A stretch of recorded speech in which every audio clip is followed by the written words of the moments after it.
We're live, we're live.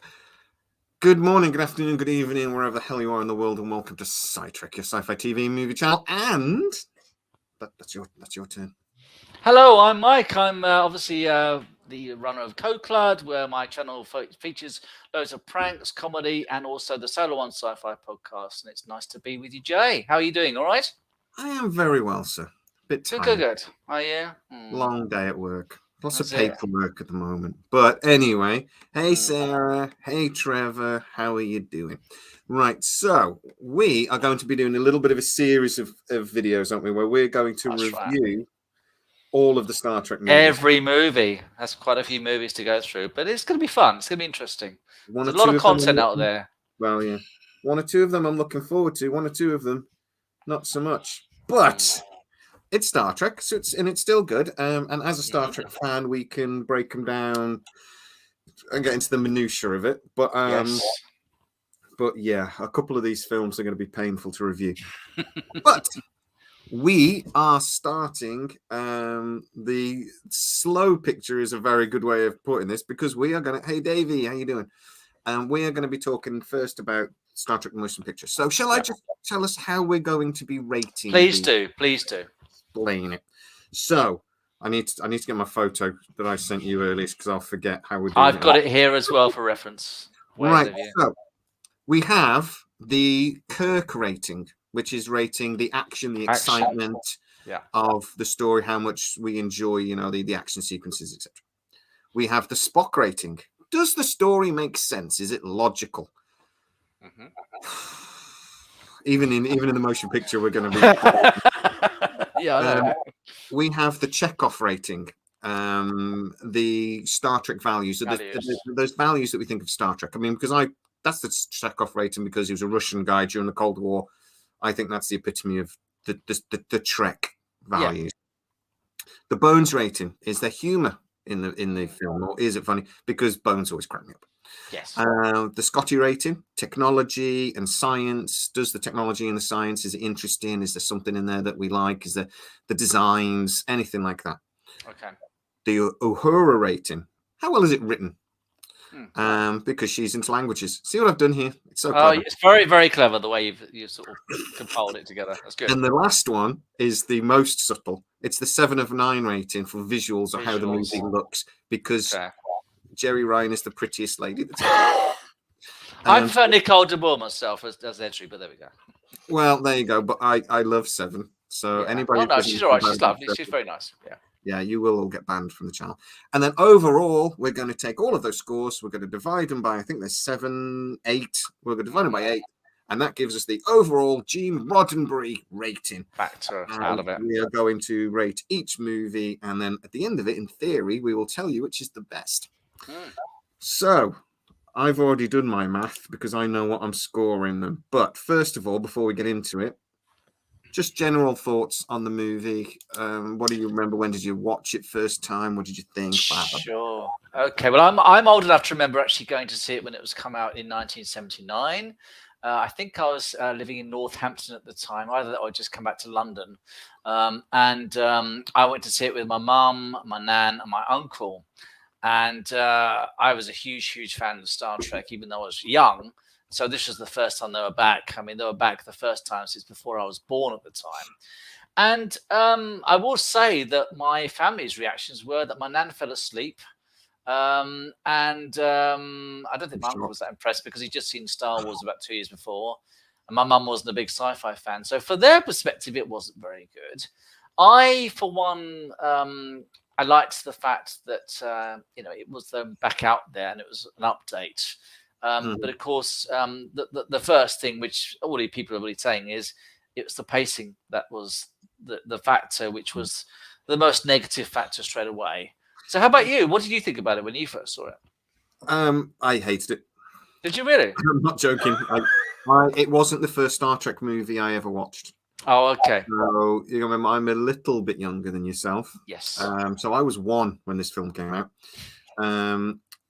So I would have watched The Wrath of Khan first and loved it. The first movie I remember coming out is The Undiscovered Country, and I adored 1991 that was. Yeah, but TNG was already out by then, so I was already a big TNG fan. by now. So yeah, when I did watch it, I have to admit, the pacing. I am watching it going, what the hell were they thinking? And I know what they were thinking. They were thinking 2001 Space Odyssey. I knew you were going to say that. Yeah, they were. And people liked that. So let's make that. And Star Wars. And let's not forget, the Star Wars pacing isn't exactly 100 miles an hour either. I find the Star Wars movies, I know this is, I get stick for this. I don't like the original Star Wars movies particularly. They're all right. Don't get me wrong. I enjoy them. I enjoy the visuals of Star Wars and the lightsabers, but I find them a bit slow and I find them a bit boring. But when they came out at the time, they were the biggest thing ever, because nothing had been like that for that particular aspect in science fiction. And I think that's why it gives you, you were seeing God knows how many films since then. So, you got more of a reference for other movies. You know what I mean? I just think there were certain iconic parts of the Star Wars film that benefit. Anyway, we're not talking about the Star Wars film. No. But so for me, the motion picture is the boring Star Trek film. And we're gonna, when we start breaking this down, so we'll go into the Kirk rating straight away, all right? Sure. Because it is very slow. We're rating all of these out of 5, by the way, so it's all the score 5 for each one. So for me, I've rated it as a 2, right? And the only reason it's getting a 2, not a 1, because initially it was a 1, and I went, and mulled it over. It's very slow, but I do love the Klingon scene. I knew you were going to say that. That is exactly what I was going to say as well. The first 10 minutes of the movie is excellent, with the Vija cloud and the Klingons. The first time we've ever seen them updated since the actual TOS, and it's an awesome scene. It's really, really good. And the thing is, the problem is that once you see that, you think, oh, this is going to be something spectacular. And then after that, when you finally see Kirk in the Enterprise and going to Vija, that's when it lets it down. And that's a shame. But as you say, it's definitely worth an extra point because of that opening thing. If I could have done 1.5, I decided I wouldn't do that. So all right, so we can't do that. Okay. All right, okay. I mean, we can, but then it makes let's do it. So I rounded up a little bit. So I gave it a 2. A couple of my scores are rounded up a little bit. All right. I feel that's a kind 2. I'm also going to give it a 2. Are we going to do all yours, the whole thing through? Or are we going to just do each one first of all? So we're going to do like the Kirk rating back and forth, or how do you want to do the Kirk rating back and forth, and then we'll go through them back and forth. Or it'll get confusing. So. Yeah, all right. Well, I'm actually going to give it a 2 as well for exactly the same reasons that you are. But like I said, that opening scene was pretty impressive. I mean, there wasn't, in the Vija cloud, there's 1 or 2 scenes where it was just basically flying over the Vija cloud and finally getting to the center of it, which was about an hour of them staring at the screen. And that's not high in action, is it? I just stood looking at the screen. I remember Sulu going, ages.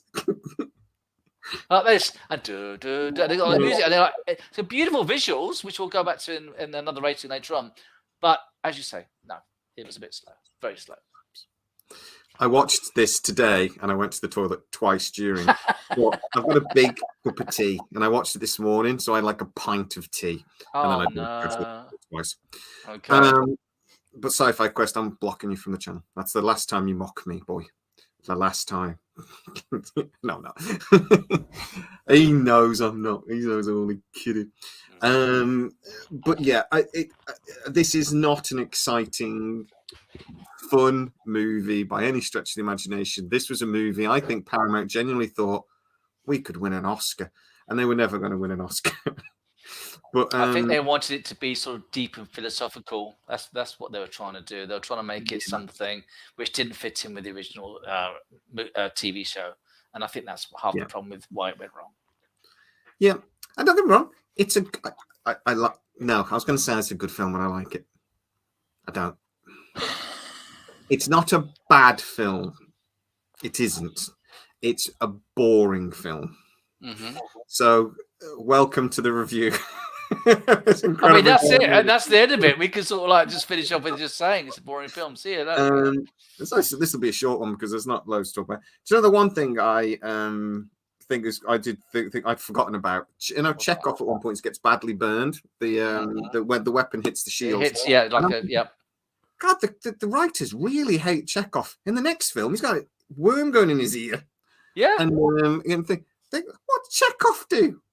He was just like, leave him alone. Because he was the newbie. He was the youngest one to join the cast, or the actual one that joined the original show later in season 2. So maybe they just thought because he was the. I think there's a cock up in continuity, isn't there? We're going to talk about Wrath of Khan. Yeah. He shouldn't have met him. No, he shouldn't have met him. But anyway, we'll talk about the logic of the Wrath of Khan when we get to that. Okay. So the Spock rating, right now. I'm going to go on for a bit now. Go on. Oh, there's going to be ranting. So logic. Okay. V'Ger is a spaceship with a massive freaking cloud around it, right? Mm-hmm. Why? Don't know. No reason. Makes no sense. No reason. Is enormous as well. The energy cloud that surrounds V'Ger is 82, or is that 5? Oh, 82 astronomical units wide.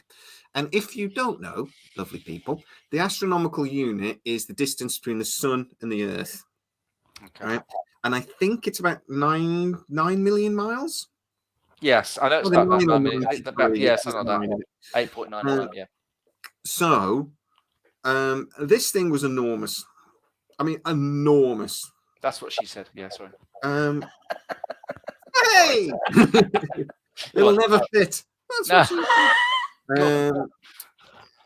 It just right. Yeah. The Enterprise was going to take 20 hours at warp 7 to get there, and the cloud was 3 days away. Mm-hmm. So how fast was that cloud traveling? Oh, this is maths. Now, maths is not one of my strong points. It must have been traveling at warp.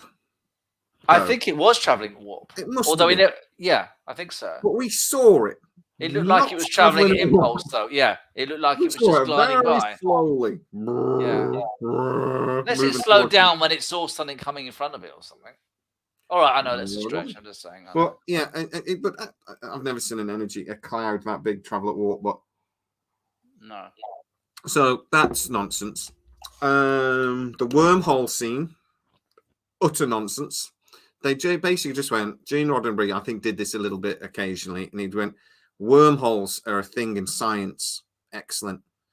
Okay. Well, the engines are going to be disbalanced, and we're going to create a wormhole. Why? Because it sounds sciencey, and it's not." So, and it was supposed to be an instability in the warp drive or something, which is what caused it was imbalanced, and then Spock had to come and fix it. And then there was an asteroid in the middle of it or something as well. Yeah, an asteroid got dragged into the wormhole. So again, unless that's just a term they use to describe the imbalance and the problem, but it's not a wormhole. That is just something that had been theorized in science, and they just went wormhole, and that irritates me. So both of those things, there was no logic to.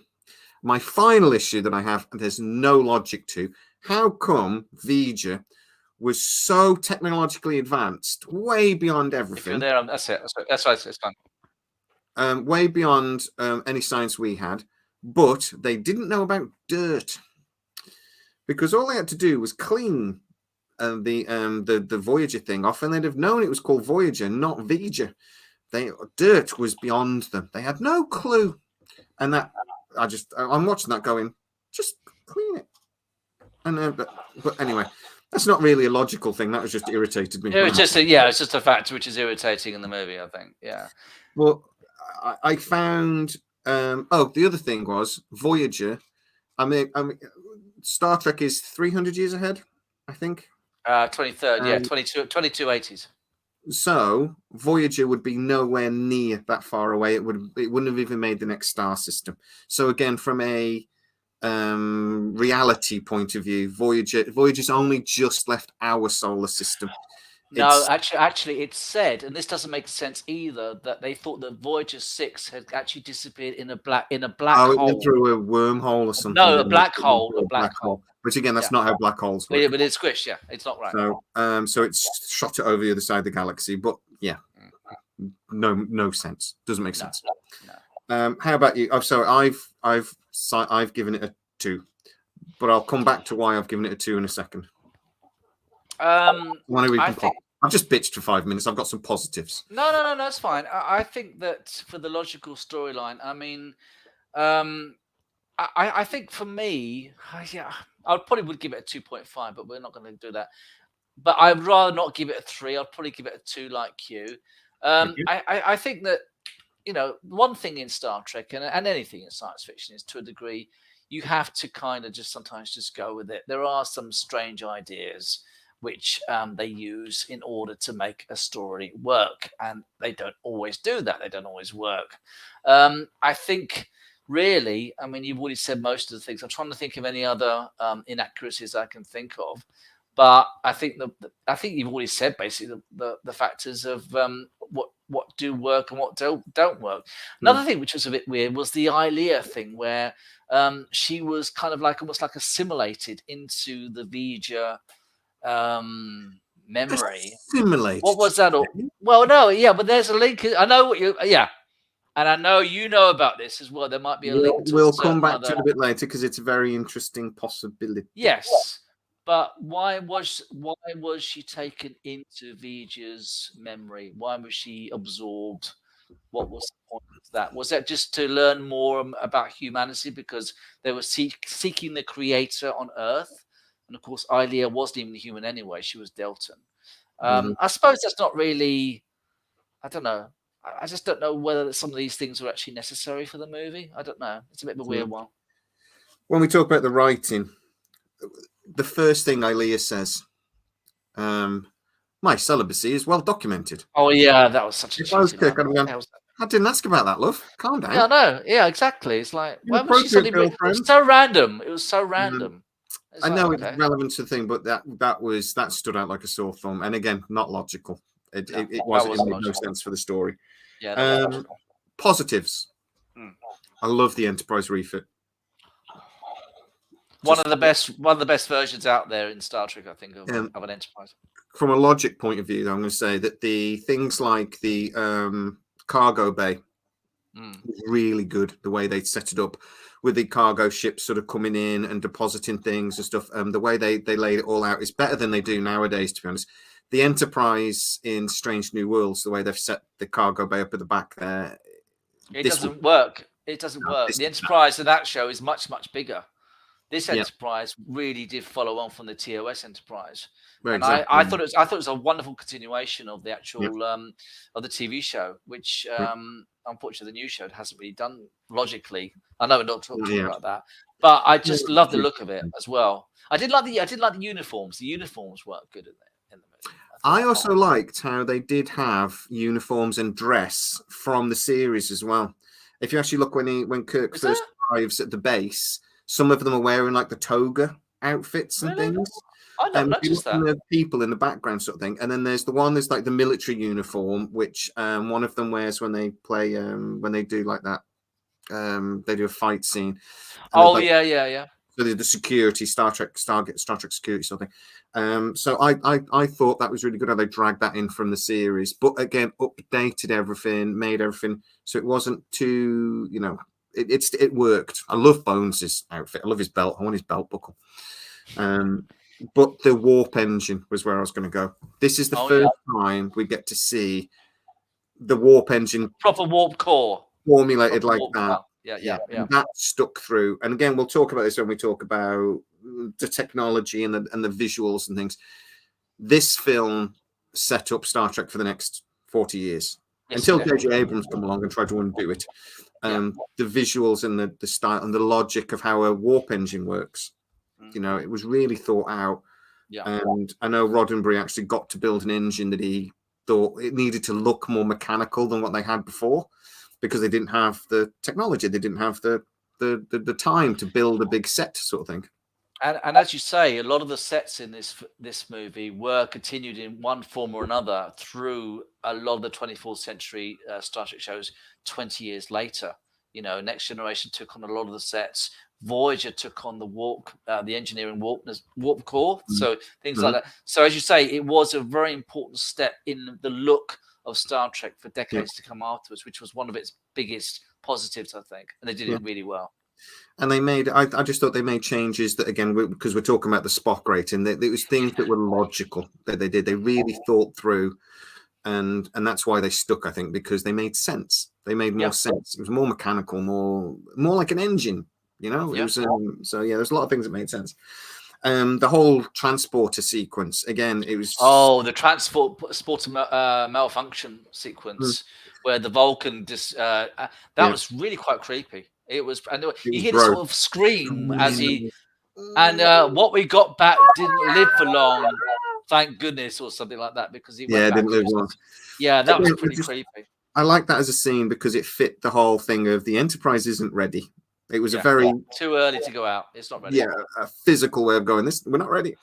Yeah. I really like that. And because the Enterprise transporters weren't working, though, that's why he had to do the long shuttle scene. Yes, the very long shuttle scene. Very long. But it's got a lovely musical score by Jerry Goldsmith. The music is wonderful, and it's it is then, but you know what I mean.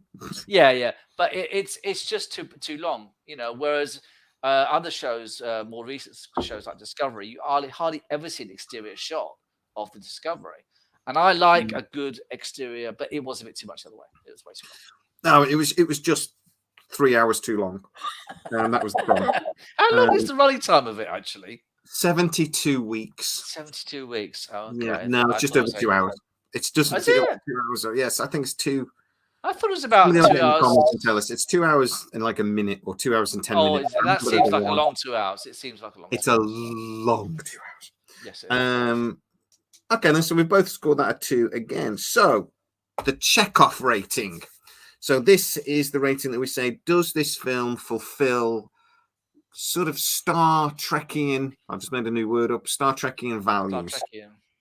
Yeah, let's go with Star Trekian. It's a thing. Sort of. I struggle with this one a little bit because, yes, exploration, the unknown. That's what I'm thinking of, yeah. A new entity and exploration. Yeah, something unknown, how to deal with it, how a difference in humanity. Yeah. So that's a lot of Star Trek values. The Klingons rocked up and shot at it. Yeah, no idea why. Don't even know what they were shooting. But they would do that. They're Klingons. I mean, that's fine. That works. And then they went, oh, run away. And that didn't work. Why didn't they go to warp? The energy thing is coming towards it, and the Klingon ship goes, wait. I was waiting them to burst into that K-pop thing. And I go, oh yeah. And it's wait, fire. And I'm like, no, wait, go to warp. No. But it doesn't. Stanley says it's a 2 out of 10. I knew there was a 1 in it. Thank you very much, Stanley. Okay, all right. So I noticed that today. It was one of the things I looked at. How long is this film? Because it feels much longer. 2 hours 10. Remembering the credits gone for about 20 minutes now. So but there isn't anything more than that, though. There is the exploration. There is the understanding. Let's not fire first. Let's talk to the threats. Let's find out what's going on. So let me ask you, what do you think was missing? What do you think, in respect of that, they should have might bring up some more points as to what was missing from that? I don't think there's anything necessarily missing. This was the story. It was about exploration. It was about, wonder and like I say, understanding of an alien being, and trying something that is completely alien, like to the point where they didn't even, it was trying to send those messages and they didn't even know because it was so far beyond them. So beyond what they can understand. Yeah. So that is very Star Trekian. But for me, there was maybe lacking layers to it. In that, there was no. The best thing about Star Trek is that they can talk about real problems in our society, racism, sexism, all these things, but they can use the metaphor of sci-fi to sort of make they can, which is what it's all about. Yes, it's not shoved down your throat sort of thing. It makes you think. I'm not sure this film has those sort of layers to it. I don't think there's a lot of hidden meaning. Basically, it was basically what you see is what you get. Yeah. So yeah, it's there. So I've given it a 3 because I think it's there, but it doesn't go as far as I think other Star Trek does.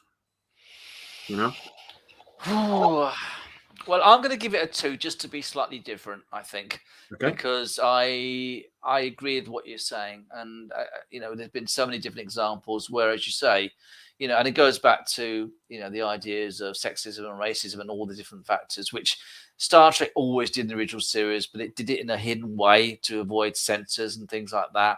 As you say, this movie was basically a generic alien entity coming to Earth. They need to stop it. They need to understand why. So, and that's what it did, and it did it in a very, very slow way. So I'll give it a 2 on that one, I think. Because they should rename it Star Trek Snail. The motionless picture as well, isn't it? Or the slow motion picture and all sorts of those names have been going around for years. That's one problem with the actual movie. It's always had these nicknames.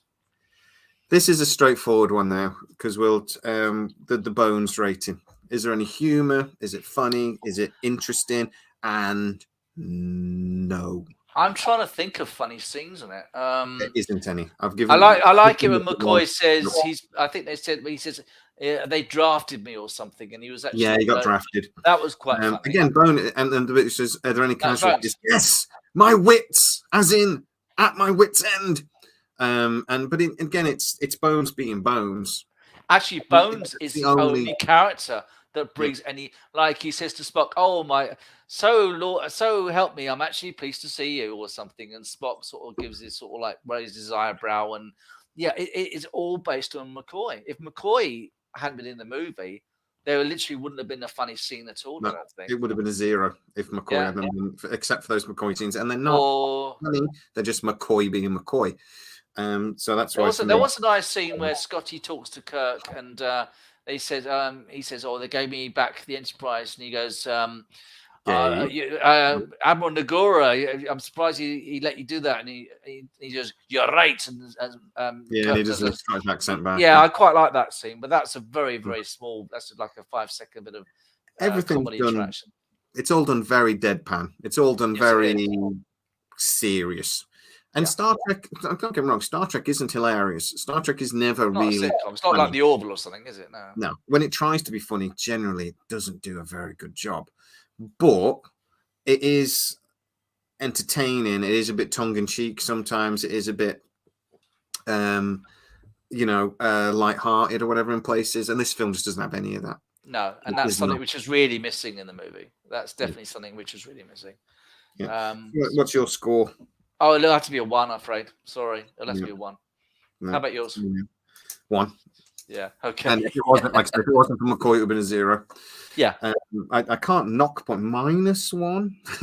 That's not. That's not on the scoring system, is it? No. Yeah. Well, that's why we got Bones is the rating, because he's hilarious. He just is. That's a good idea, and that works. The Scotty rating, right? So technology, just the science, anything like this. We've already touched on a few of the things I'm going to talk about negatively. The wormhole thing made no sense. The cloud made no sense. The Voyager going through a black hole, no. But positives, again, the redesign is amazing. The warp core is amazing. I love the Klingon warships are amazing. I loved how they did things like putting the phasers through the warp core now to increase power. So you couldn't use the phasers because of the instability, you had to use the photon torpedoes. Even the photon torpedoes were blue, which was weird. But I let they it used to be orange, didn't they? So I think orange. Should be I think the orange in the second one, they're orange. In Wrath of Khan, they're orange again. Yeah. So they look weird as blue. But for me, I've given it a 3 because of the warp engines and the redesign of the Enterprise mainly, and the look of the ship. There were so many other technically inaccurate things in this movie that was just odd. The cloud being the main one makes no sense at all, that I just can't get my head around on why on earth a ship would surround itself with such a massive energy field for no reason. And you know, but anyway, what do you think? Yeah. I think, I hate to sound repetitious, but I would probably give it a 3 as well. And the main factors for the 3 would be at least the technological side of, this is the Starfleet, and going back to what we said earlier on, this is the side of things you're going to see for a long time. You see the star base where the Enterprise leaves, when the actual shuttlecraft goes to the Enterprise. And again, you know, it's very important, at least for canon, in how Star Trek, like I said before, it will never be the same after the motion picture comes out. It can't be more than 3, again, because of what we've already said.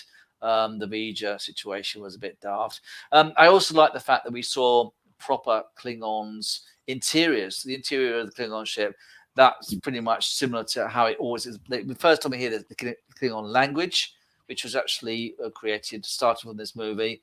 And you see Klingon, the actual writing on the actual consoles. Also, the sound effects are great. The photon torpedoes coming out, that was a sound effect they used on the motion Next Generation.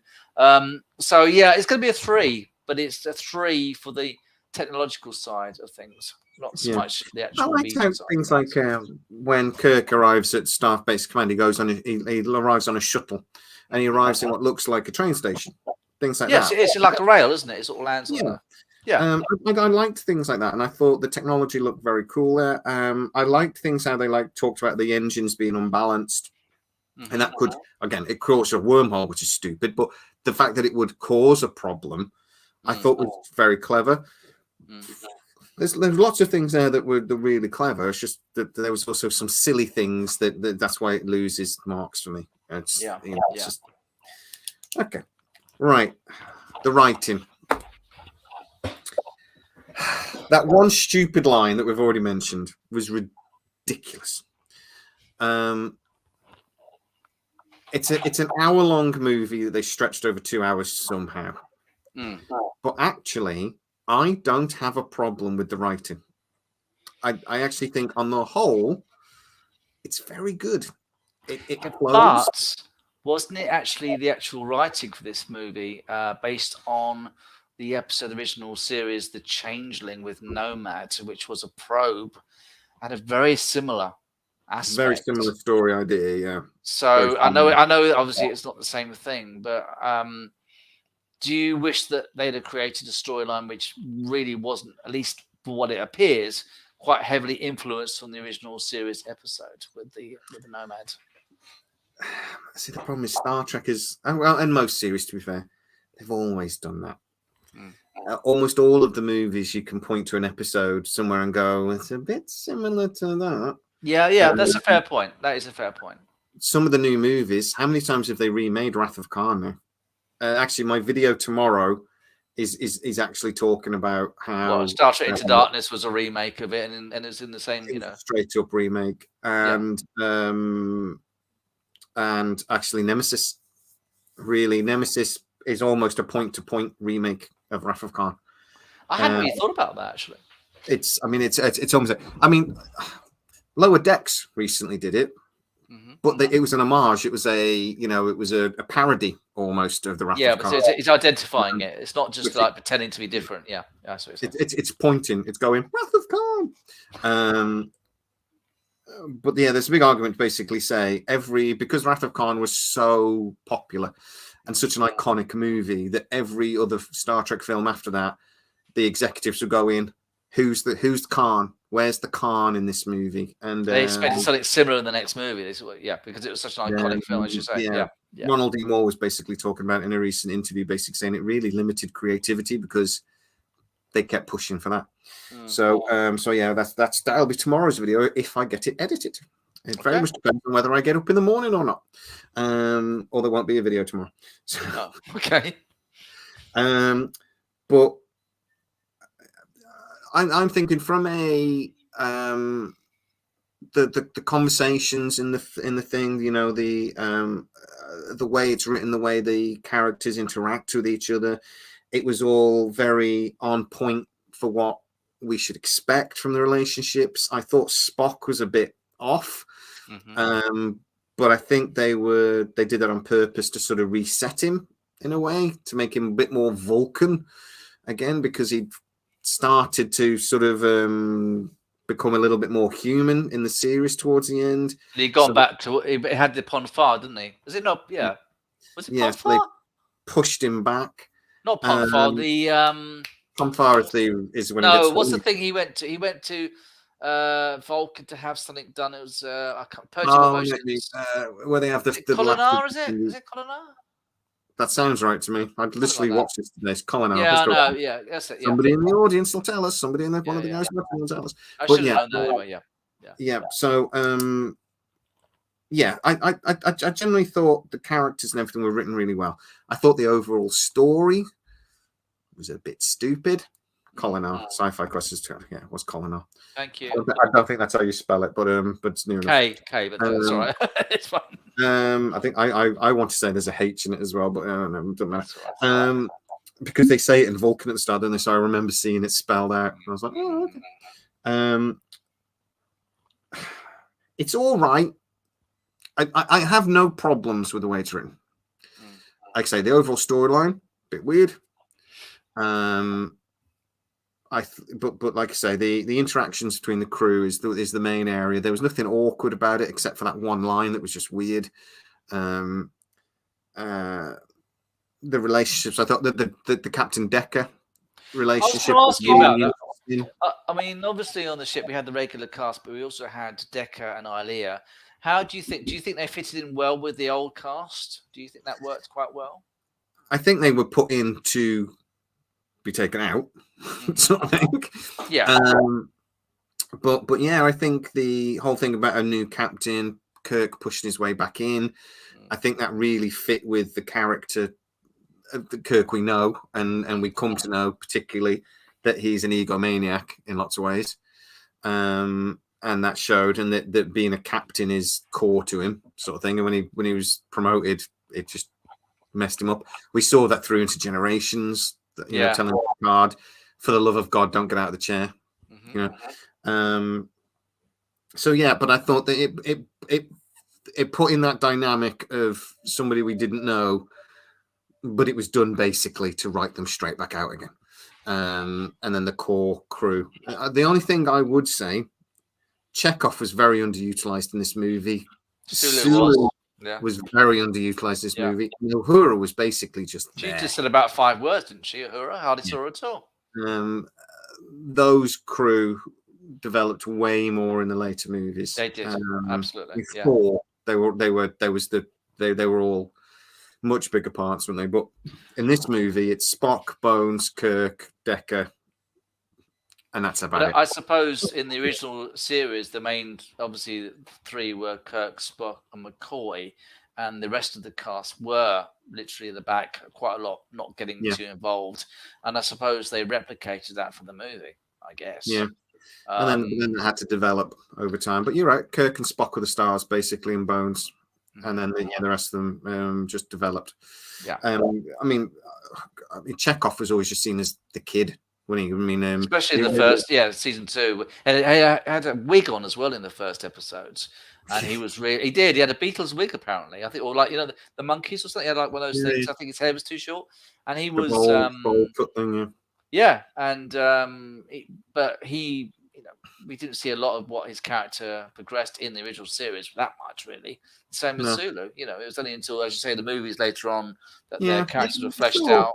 Sulu a couple of times with the swords and the things and a couple of things, but no, not a great deal. No.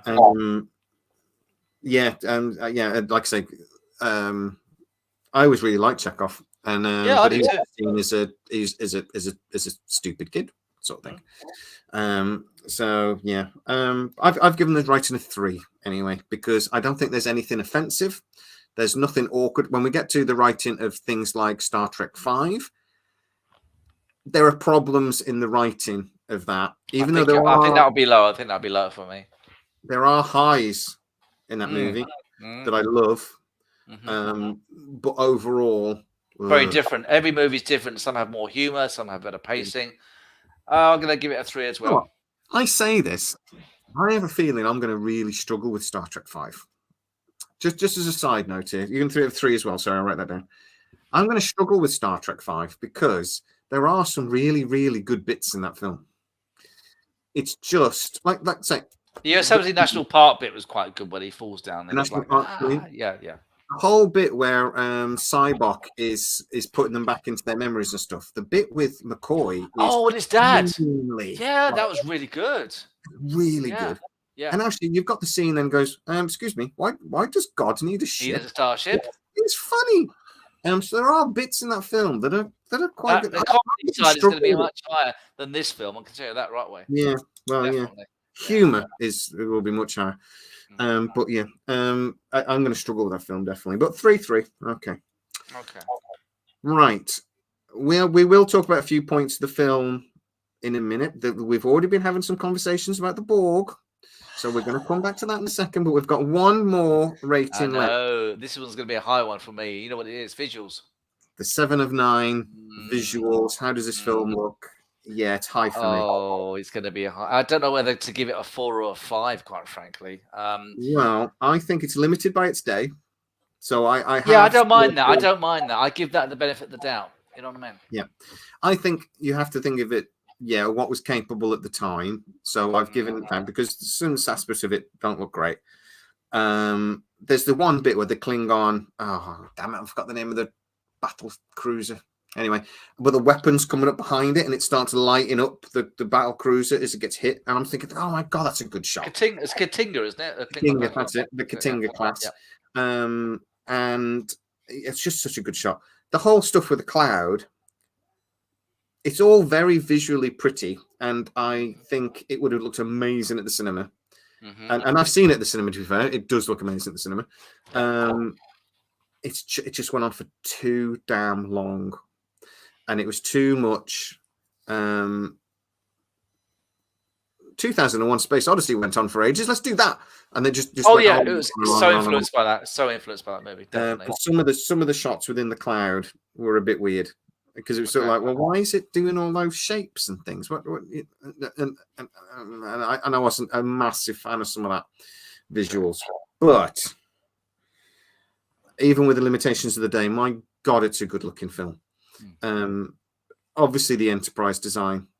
I mean, it's my favorite Enterprise. When the Enterprise leaves dry dock, space dock, I mean, it was such a wonderful visual. So like I said, I mean, I think the best shots, as you say, some of the Vija stuff was. Unfortunately, the most recent time I watched it, it was the director's remastered version. So some of the visuals have been slightly updated, although most of the main visuals are still there. I mean, one of the visuals which has been updated, which looks a lot better, was there's a scene near the end where they actually come out of the Enterprise on the hull and they walk across to a sort of pathway to where Vija is. The remastered one, the actual primary hull looks a lot better than the original one. It just didn't look right. It looked really off. They really made it look better. They made it look not nicer. That looked better. So I would love to see a proper digitally remastered version because some of the effects were very limited by the day. When the Katingas are being destroyed, that would look so much cooler if they could, redo it now with digital thing. It would look amazing. But they might do one day. You never know. I mean, they do tend to redo these things from time to time. Yeah, they did it for Star Wars, so why not? But no, I've given this 4 out of 5. I think it is. Giving it the benefit of the time that where it was set and everything, and the limits of the technology in the late 70s, I think it might be one of the most visually stunning of all the Star Treks. When you take that into account, things just like the internal, like the bridge, it looked great. The Klingons and the way they looked. Again, this is all part of the visuals for me. And it is a visual aspect. Of course, the redesign, perfect. The warp core we've already mentioned, perfect. A lot of the sort of buttons and stuff and the command consoles and stuff. This is what I was always looking at for all of this, and I just thought it's just spot on. A bit more advanced than the series, but still manual buttons and things. It's just lovely progression. They got it absolutely spot on for me.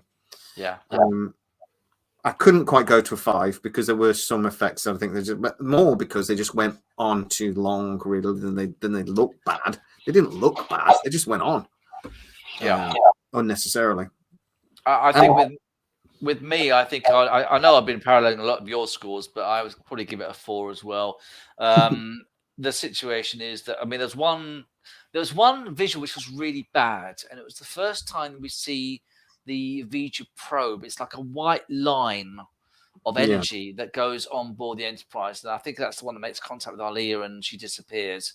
But when they did it, because it was like a split screen, the actual Enterprise bridge, it doesn't mesh the pan across screens. It looks like the actual bridge is being squished together. It's a weird visual, which I always remember there was a really off.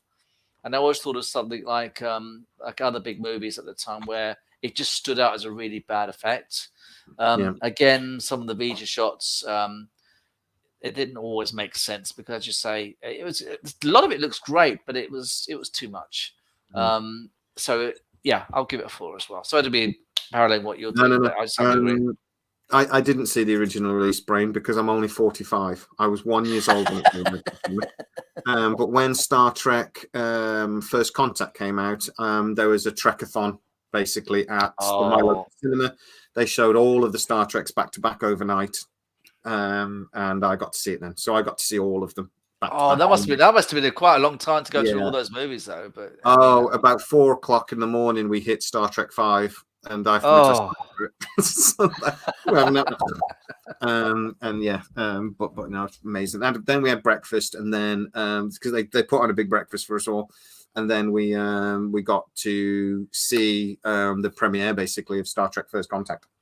Wow. And it was amazing. That was huge when they came out. That was huge when they came out. Because it was a little bit before the internet, wasn't it? We didn't know what the Enterprise looked like. We didn't know. When the Sovereign came into shot and they did that beautiful panning shot, there was an audible gasp, like literally. Really? I mean, for a British person to go, like we were buzzing. Anyway, so the Roddenberry rating, and then we are going to talk about the Borg. Okay.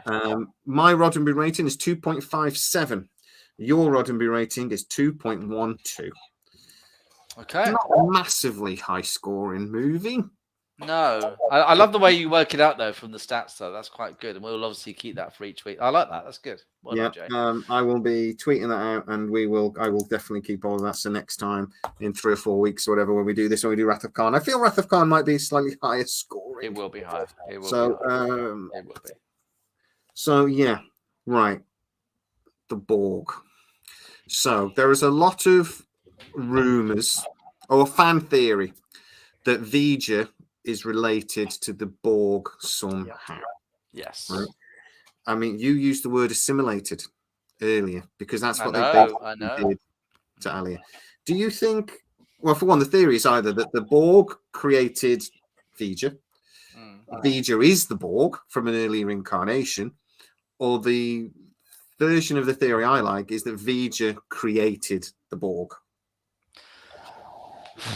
What do you think of that as a fan theory? Do you think it holds water?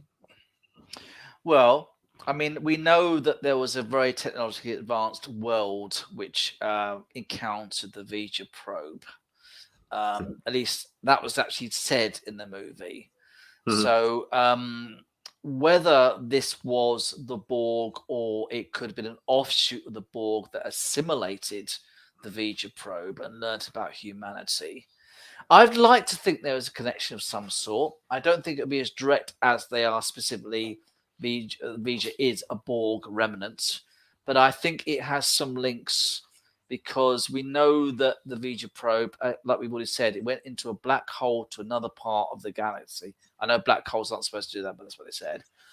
So it's possible that it went to a part of the Delta Quadrant or something where the Borg first evolved. And of course, it could be that the Borg have had sort of periods in time in the past where they started to evolve to a point and then it just sort of stopped or it went off a separate direction. You know, we've seen the Borg, of course, they were completely done to death in Voyager, but, you know, they've been around for thousands of centuries. It could well be that there's some aspect of it. I would like to think there is some link somewhere to V'Ger. We don't actually know how old the Borg are. I don't think. Guidance says that they've evolved over thousands of centuries. She does, doesn't she, actually? She and does. We know that they wiped out her race. Elorians were wiped out, yes. Yep. About the same time as, well, not long after. About 200 years, I think it was. 12 years before. Generations. So that wouldn't have been long after this film is set, basically. It's not about 20 years after this. So I've always wondered whether this was the Borg might have been. Well, look, we see them do this, basically. We see what they do to Aliyah. She's assimilated. I already said that. Yeah. I do wonder whether they might have done that before and then just left their experiment to go. As maybe it was a science experiment. Maybe it could be that Aliyah was the catalyst and they eventually created a Borg queen based on the fact that an entity of like that and a female kind of. Obviously, I know I'm stretching, but it's fun to think about ideas about how it could have been referenced from the motion picture in some way. Archer did meet the Borg, but it was that was connected to first time travel. That's a time travel. The Borg had gone back in time. Yeah. But even then, though, actually, those Borg are then trying to communicate with the Borg existing in the Delta Quadrant. Yes, they are. So if V'Ger did create the Borg, they'd already done it by this point, and let them loose. But yeah, it could have been something that V'Ger did to try to understand, or it could be that V'Ger isn't unique, because we don't really know what V'Ger. Right, V'Ger seems to be a living machine. Yes. In which case, which wants to evolve to something more. It's the Borg. It's an early version of the Borg, and we don't know that might have been the original Borg thing that had existed and still exists today. If the Borg actually aren't linked up, then let's just ask, are you surprised if they hadn't gone that direction, that V'Ger or aspects of this have never come back in Star Trek ever since in any shape or form, unless it is the Borg? There is another fan theory, actually, that V'Ger is back in the comic books, the new God Wars comic books. Okay. Was in. I think V'Ger is one of the characters in that, and actually it's come back. But yeah, I mean, I've always wondered, though, like, the oblong, not the oblong, the thing with the golf ball that sticks out the bottom from. The well probe. The well probe. Yeah. We never see that again. No, we don't. That was never explained. Like, who the bloody hell was that? No. 200 years later, and we still have no clue. It's like, so. Yeah, there are things like that, but I think once they've done with things like that with Star Trek, they're just done, aren't they? You think something that enormous and fast, apparently it's really, really quick, that they will, by then you'd spot them. So think, I would have thought so. Oh yeah. Freaking massive. I think they're the Borg. I think this was an early Borg. It wouldn't even surprise me if this is Species 1 or Species 2 or something, but I'd love that. I mean, do you think that it will ever be answered in any sort of future movie or TV show, or do you think it's always going to be the mystery that a lot of people do suspect it is the Borg, but we never got any concrete proof it was the Borg? No, we'll never get it confirmed. I just think V'Ger was probably built by Species, because at some point the Borg would have been more human like. They'd have been, I wonder if they built V'Ger as a living machine, as part of their progression, as part of their evolution, sort of thing. It might have even been a weapon that then just sort of became self-aware and sort of went, I'm going to go for a wander. Or maybe it was a weapon that then came in contact with V'Ger. Yeah.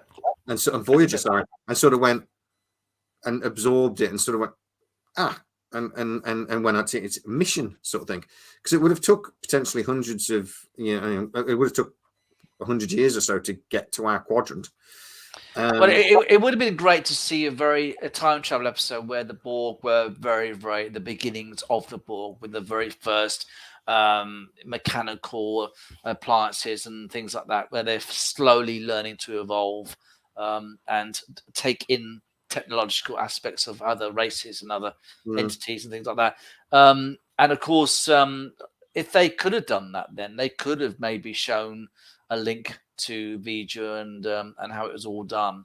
I don't know. I mean, like I said, the Borg eventually made it in Star Trek. Was it First Contact, the 8th movie? But yeah, I don't know. But it was definitely had some influences, which again the Borg must have been influenced, even if it wasn't. They weren't actually connected. The writers must have got a part of the idea from this. Partly, and also Doctor Who's Cybermen. That was also a reference to the Borg as well. So again, all these shows, they go around in circles. They all link together in some ways. Oh yeah, the Doomsday Machine. The Borg tech or anti-Borg tech. I like that. I love that idea. I mean, that's another. I'd love to see them come back. The Doomsday Machine people. I just think did Kirk beat the Borg? No, he didn't, Dave. Not as far as we know. I like the idea that this was a weapon, a living weapon. Because also, if you think about it from like an assimilation point of view, that might explain the vast cloud and stuff as well, that it would encompass planet. We saw it engulfing another space station, one of the Federation stations. It was literally, it's like it eats it and then converts it into data, and then it's stored in like a big kind of memory archive. But very Borgian. Yeah, I suppose. Yeah, I mean the Borg assimilate technology, and also that is another Borgism, isn't I'm going with it as a weapon. There we go. We've solved it. Problem solved. So it was a weapon. Yeah, a Borgian weapon for Star Trek. That's it. So we've introduced to the world now. That's it. That's what it was all about. So there we go. It was a Borg weapon. It was a Borg weapon. Sweet. Right. We've covered it.